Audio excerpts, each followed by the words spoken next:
جناب رسول اللہ صلی اللہ علیہ وسلم کو اطلاع ہوئی کہ میرے قاصد کو گرفتار کر لیا ہے اور جو اس کی سواری تھی اس کو مار ڈالا ہے۔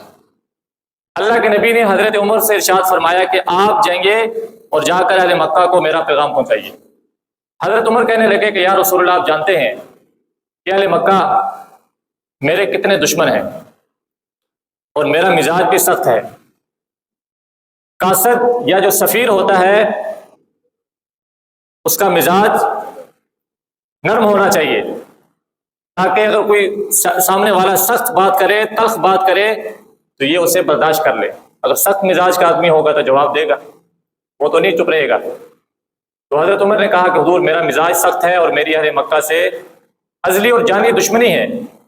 آپ ایسا کیجئے کہ حضرت عثمان بن عفان جو اہل مکہ کے قرابت دار بھی ہیں اور آپ کی رشتہ داریاں بھی ہیں اور آپ متحمل مزاج بھی ہیں، ان کو روانہ کیجئے۔ حضور نے رائے مناسب سمجھی اور حضرت عثمان بن عفان جو حضور کے دوہرے داماد ہیں، آپ کی دو بیٹیاں، آپ کے دو لخت جگر حضور کے حضرت عثمان کے نکاح میں یکے بعد دیگرے آئیں، ان کو روانہ فرمایا اور کہا کہ اہل مکہ کو ہمارا پیغام پہنچا دو اور وہاں کے کمزور مسلمانوں کو بھی ہماری طرف سے یہ تسلی پہنچا دو کہ پریشان مت ہو، انشاءاللہ ان قریب اللہ تمہارے بارے میں درست فیصلے فرمائے گا اور فتح اور خوشخبری کے شادیانے سنائے گا، غمگین نہ ہو۔ حضرت عثمان روانہ ہوئے اور مکہ پہنچے۔ مکہ پہنچ کر حضرت عثمان نے اہل مکہ کو جناب رسول اللہ صلی اللہ علیہ وسلم کا پیغام پہنچایا۔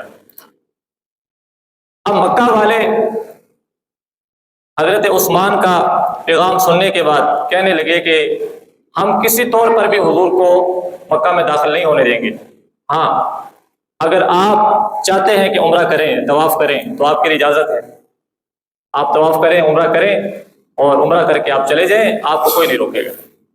تو حضرت عثمان نے کہا کہ یہ کیسے ممکن ہو سکتا ہے کہ میں طواف کر لوں اور بنا حضور کے کر لوں؟ یہ نہیں ہوگا۔ اگر طواف ہوگا تو کس کے ساتھ ہوگا؟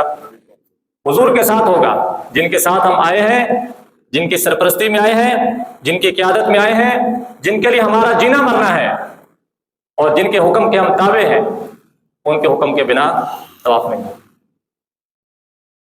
تو حضرت عثمان کو انہوں نے روک لیا۔ ادھر خبر مشہور ہو گئی کہ معاذ اللہ حضرت عثمان کو اہل مکہ نے گرفتار کر کے شہید کر دیا۔ حضور کو یہ خبر پہنچ گئی، حالانکہ حضرت عثمان مکہ میں زندہ ہے۔ جب حضور کو خبر پہنچی تو اللہ کے نبی صلی اللہ علیہ وسلم کو انتہائی صدمہ اور رنج ہوا۔ آپ نے صحابہ کو کہا کہ خدا کی قسم، میں یہاں سے نہیں لوٹوں گا جب تک میں حضرت عثمان کے خون کا بدلہ نہ لے لوں، میں یہاں سے واپس نہیں لوٹوں گا۔ اور صحابہ کرام میں سے ان کو اکٹھا کیا اور کہا کہ میرے ہاتھ پر بیعت کرو۔ ایک صحابی سب سے پہلے آگے بڑھے اور انہوں نے کہا کہ حضور اپنا ہاتھ بڑھائیے، میں آپ کے ہاتھ پر بیعت کرتا ہوں۔ فرمایا، پوچھا کہ کس چیز پر بیعت کرتے ہو؟ کہا کہ حضور جو بات میرے دل میں ہے۔ کہا تیرے دل میں کیا ہے؟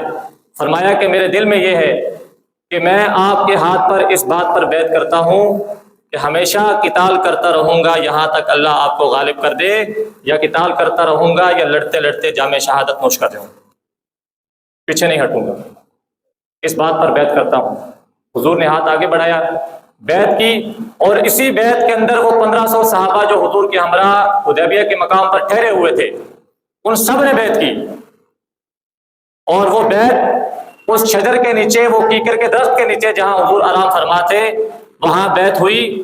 اور یہ بیعت ایسی عظیم الشان بیعت تھی کہ جس بیعت کا تذکرہ اللہ تعالیٰ نے سورۃ فتح کے اندر فرمایا، لقد رضی اللہ عن المؤمنین اذ یبایعونک تحت الشجرہ فعلم ما فی قلوبہم فانزل السکینۃ علیہم واصابہم فتحا قریبا۔